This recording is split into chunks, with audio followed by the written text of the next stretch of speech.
Bom, enquanto vai tirando o nome, me apresentando, eu sou Rafael, eu sou profissional da comunicação, sou jornalista e atuo há 10 anos junto aos movimentos sociais aqui no estado. E tem muitos mitos, né, pra gente tolher aí. Eu acho que o debate não só é feito com perguntas mesmo, acho que a gente está aqui para trocar as ideias também. Muitos mitos, né, o Wilson tocou no ponto inicial, aumenta o número de adesão à droga quando legaliza. O Uruguai não está mostrando isso, né, o Colorado não mostrou isso, né, a Argentina e o Uruguai quando legalizaram o aborto também não foi esse o caso de aumento do número muito mais, o que aumenta é a assistência do Estado e a responsabilidade do Estado para com essa população. O que eu não gostei de ter ouvido na fala do companheiro psicólogo, não estou aqui para debater política pública ou não é uma questão social, apenas vou me ater à saúde.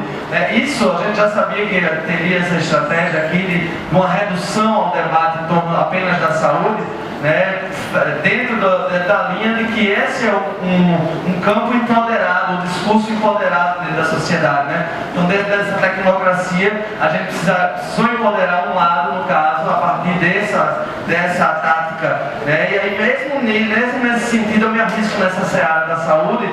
Aí lanço a pergunta no meio mesmo da minha fala: se vocês assumem a totalidade da reforma psiquiátrica que hoje baseia nossas leis, né, e rege o sistema de atenção à saúde mental hoje da população, né? Porque quando a gente assume a falência dessas leis que já estão desenhadas em cima, né, do avanço científico em torno da questão da saúde mental, né, aí vem a linha da redução de danos, né, do acolhimento, etc., e não enfim, contrário a todas as atrocidades que a humanidade já viveu em nome, né, da saúde mental e impositiva, né? A quem interessa assumir, e aí também pergunto a vocês, a quem interessa assumir a falência do nosso Estado brasileiro no que tange a política de saúde mental? E aí eu já vou adiantando a resposta. Tem interessado, né, e tem sido muito lucrativo essas pessoas que estão ligadas às colônias terapêuticas, né, as pessoas que lucram com a dependência e com a saúde, e com a fragilidade das famílias que estão passando por esses problemas de saúde mental. Então a gente tira do público, assume que o público e deixa para lá, em vez de se buscar conscientemente, racionalmente essa mudança, e entrega na mão do setor privado, que só pensa, lógico, no lucro, tem aprisionado as famílias, né, e não tem resolutividade, porque tudo que a reforma psiquiátrica prega, né, nada disso, né, não dá resolutividade aí a esse tipo de tratamento, né? Então, para concluir, eu trago esse exemplo, o exemplo que na Argentina, né, a maconha ela tem sim sido utilizada numa linha muito parecida do que está no papel, está escrito na legislação brasileira de redução de danos, como a porta de saída de outras drogas. A maconha é utilizada como redução de danos do crack, como redução de danos do cigarro, do tabaco, né? Então, assim, para a gente ir vencendo os mitos, eu deixo essas perguntas no ar aí para a gente responder.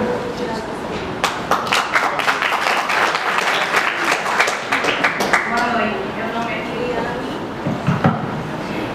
meu nome é Keliane, sou estudante da Rua do Marinho, não sou advogada, sou apenas uma mãe, né, cidadã, tenho pessoas da minha família também independente, e eu vou discordar um pouquinho e vou concordar com o psicólogo, porque assim, como mãe, eu vejo muito em relação ao debate, legalização, né?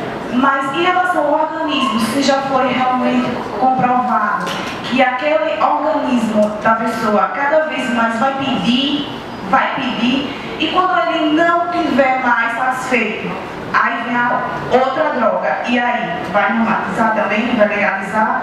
Isso é uma opinião minha particular. Eu tenho pessoas da minha família, tenho um tio que morreu, não foi pelo próprio excesso, porque ele começa na maconha, pelo menos ele começou na maconha e terminou no crack e foi um horror. Tenho mais 2 primos por parte da minha mãe, que também está num caso sério mesmo. Então, eu faço uma pergunta, é o seguinte: como mãe, qual o risco do meu filho em relação a esse consumo que está aí à torta direita? Porque eu quero saber qual mal que vai fazer em relação ao organismo dessa pessoa, porque quando ela deixar de ter aquele prazer, ela vai partir para uma coisa que vai ser mais prazerosa. Então, em relação a isso, aí vai liberar também o crack. A minha pergunta é essa. Boa noite e obrigada. Boa noite, meu nome é Geranda, sou estudante de Direito. Eu fiquei ouvindo o tempo inteiro você falar e eu fiquei me perguntando em que país você vive. Porque você citou como exemplo os Estados Unidos. Jamais compare o Brasil com os Estados Unidos. Eu pergunto, você acha que o Brasil tem estrutura para suportar a maconha livre como os Estados Unidos? O Uruguai se arrependeu de ser legalizado. Não foi o Uruguai, foi um país que foi legalizado e ele já se arrependeu. Holanda. Sabe por quê? Porque nós não temos estrutura, nem o Brasil, nem outros países, para suportar a maconha na sua porta. Você falou certo, Uruguai.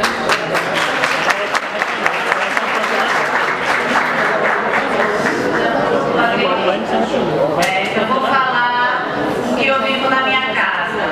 Eu tenho 3 irmãos, que eu sou irmã e mãe. Destruída por uma droga lícita, que é o álcool 2, e uma droga ilícita que ele começou pela maconha. Hoje ele está no crack, rejeitado por muitos da sociedade, que eu luto para ele ter vida, dignidade. Já internei 2 vezes involuntariamente, porque voluntário eu já internei vários. Quando ele foi resgatado pela primeira vez, ele morava 1 mês e 2 semanas na rua. Quando ele recuperou a sua consciência, ele disse: irmã, tu é a minha mãe, eu te amo, obrigada por ter me livrado. Ele começou na maconha, ele usou só a maconha há mais de 8 anos. Chegou um ponto que a maconha não servia mais. E aí eu digo, a maconha vai ser liberada, a maconha, e eles vão proporcionar tratamento? Como assim? Quem garante isso? Quem garante? Cadê a política para mostrar o projeto, tá fazendo a marcha para liberar a maconha? E cadê o projeto para tratar aqueles, porque os meus irmãos foram refúgios emocionais, porque eu venho de uma família pobre e destruída. Eu fui a única até hoje, pela graça de Deus, a sobrevivente. Eu não sei até quando. Porque eu luto, depois de mim, só Deus que me dá força. Só Deus que me dá força. Estou com um lar, lutando por uma porta de emprego, ninguém dá. E não é maconha, não é crack, é o álcool. Mas a sociedade não dá credibilidade. O meu outro que está lá quando sair da clínica, quem vai dar credibilidade a ele para uma porta de emprego? Eu trabalho sozinha para sustentar uma filha de 11 anos e 3 irmãos doentes e não recebo ajuda. Só eu sei o problema, a dor que me causa de ver os meus rejeitados pela sociedade, humilhados. Outra, eu ainda agradeço a Deus, porque graças a Deus, todas as vezes que ele passou pela mão de policiais, ele não foi espancado. Eles foram levados até a minha casa e muitas vezes os policiais aconselharam a ele. Dia 1º de janeiro, meu irmão foi livre da morte por 2 que usava baseado com ele. Mas ninguém sabe o motivo, se desentenderam, por um policial civil que viu e trouxe ele na minha porta e hoje eu tenho ele internado na clínica.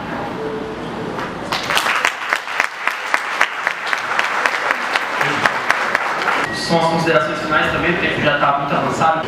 Essa pergunta, perguntaram aqui se o Brasil está preparado, de fato. Repito o que eu falei.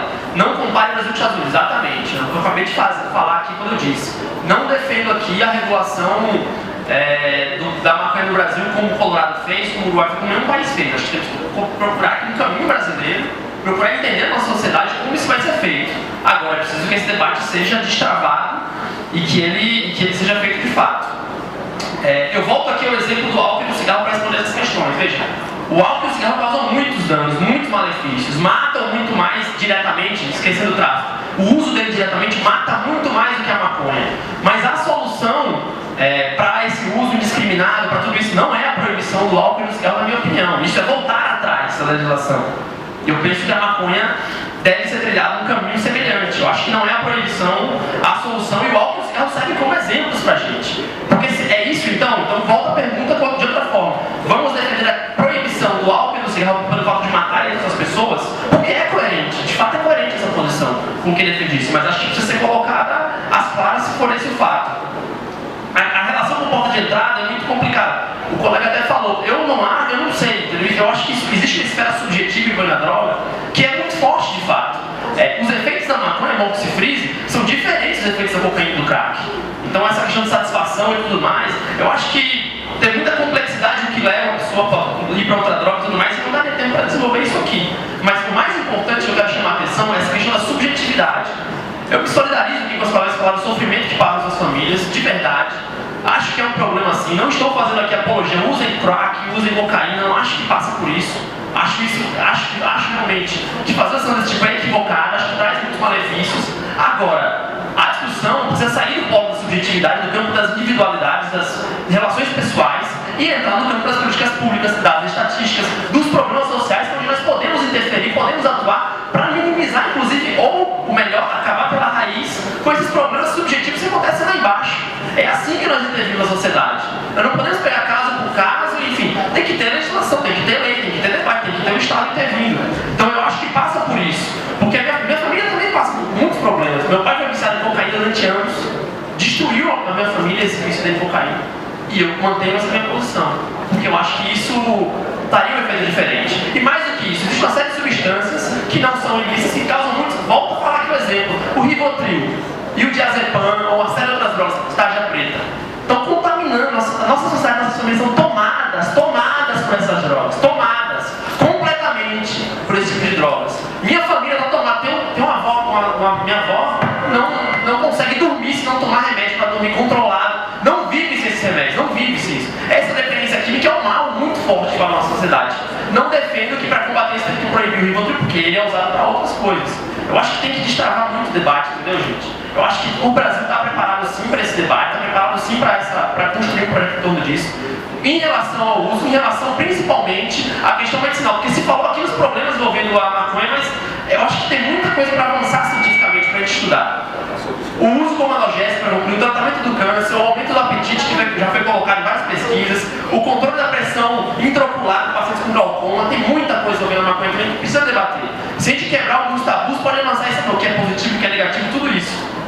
Eu acho que volto a essa questão que eu acho que tem que servir para anunciar todos nós. Quem é o nosso inimigo? Eu acho que o nosso inimigo é o tráfico. E eu acho que há muita coisa a avançar nesse sentido, mas principalmente precisamos pensar em alternativas.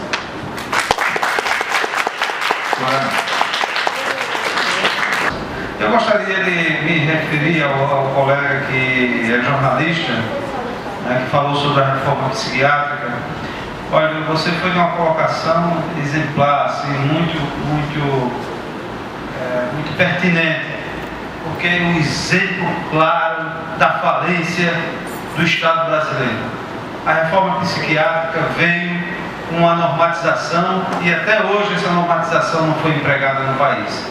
Então, os pacientes hoje sofrem porque eles passam só 15 dias, não existe mais a residência dentro dos hospitais dos doentes psiquiátricos, eles passam 15 dias para serem tratados da crise aguda, para depois então eles irem para os CAPs de transtornos mentais. E não existem esses casos, esses CAPs. Então por aí você veja como o poder público falha nessa questão. Algumas críticas sobre o sistema privado de tratamento. E eu gostaria de dizer para vocês que o sistema privado em Alagoas, em Maceió, conseguiu resolver o problema do acorrentamento de jovens em casa. Esses pacientes hoje são encaminhados a clínicas involuntárias, privadas, e que estão dando resultado muito bom a esses pacientes. Existem estudos já que dizem que o tratamento involuntário tem um resultado muito melhor não, desculpa a expressão, um resultado mais positivo do que o tratamento voluntário. A maconha, o Wilson falou aqui que a maconha não tem a gravidade que tem as outras drogas. Eu gostaria de dizer a você que a maconha é uma substância psicoativa, ela interfere no metabolismo cerebral como qualquer outra substância psicoativa. Evidentemente que cada ser humano tem a sua individualidade, isso vai depender da concentração da droga, da quantidade de uso, de onde ela foi plantada, de onde ela foi colhida, qual foi a parte da planta que foi retirada para a realização do uso. Ela faz danos orgânicos como qualquer uma outra droga psicoativa. Outra coisa também que eu gostaria de falar é sobre a questão, né, de a proibição, ela não traz resultados positivos. E nós temos aqui que nos reportar a questão do beber não dirigir. A questão do beber não dirigir, que foi proibido a pessoa dirigir alcoolizada e tem punições sérias quanto a isso, reduziu de uma forma substancial a questão dos acidentes de carro de pessoas que utilizam o volante.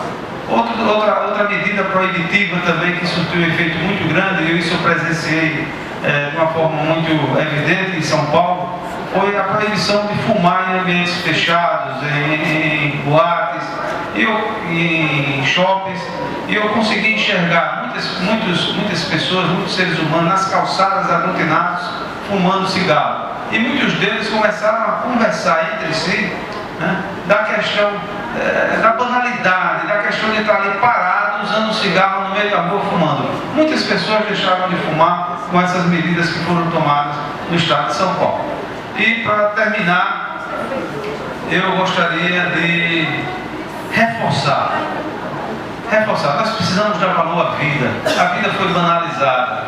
Nós precisamos ter a coragem de viver como seres humanos. Nós temos que ter a coragem de viver com as substâncias que são inerentes à nossa Constituição. Todas as substâncias que são inerentes à nossa Constituição, nós precisamos ter coragem de viver com elas. Quando nós estamos estressados, algumas substâncias psicoativas dentro do organismo se alteram. Não precisamos de nenhuma substância psicoativa para poder, então, a gente viver adequadamente. Ok? Muito obrigado, uma boa noite para vocês.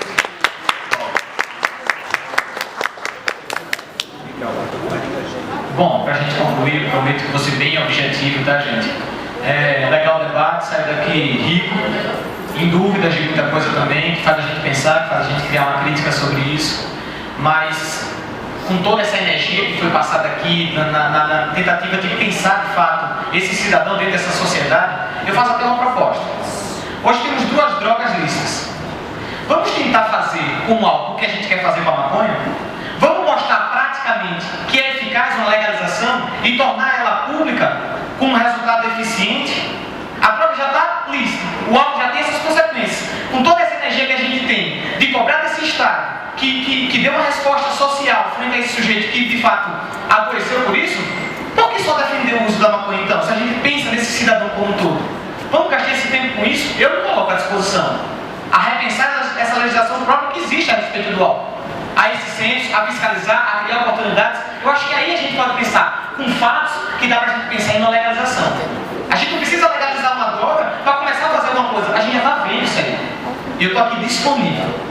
Uma das coisas só que eu fiquei chateado é que a gente precisa ter cuidado com o nosso comentário. Eu acho que existem pessoas que não trabalham legais em dependência química, mas existem pessoas que trabalham legais em dependência química. Eu não entendo que nenhum médico que opera do coração fique esperando em casa alguém ter um ataque. Que um ortopedista fique esperando que alguém quebre o pé para chegar no consultório dele. De fato, eu trabalho, eu me especializei, mas de nenhuma forma eu utilizo o sofrimento de um dependente químico para ganhar minha vida ou coisa do tipo. Então, o dependente químico, na minha realidade, ele é tratado com total humanidade, pensando principalmente na individualidade do sujeito. Eu não penso num tratamento com periodicidade já definitivo. Cada indivíduo aparece dentro daquele set. E é isso que eu penso principalmente. Então, assim, eu sei do meu esforço, do esforço até de estar aqui, de onde eu estava hoje de manhã, de quanto eu poderia fazer do meu retorno para Maceió, eu sei da minha luta. Mas, assim, não subestime a minha boa vontade. Isso aí eu não vou permitir de jeito nenhum.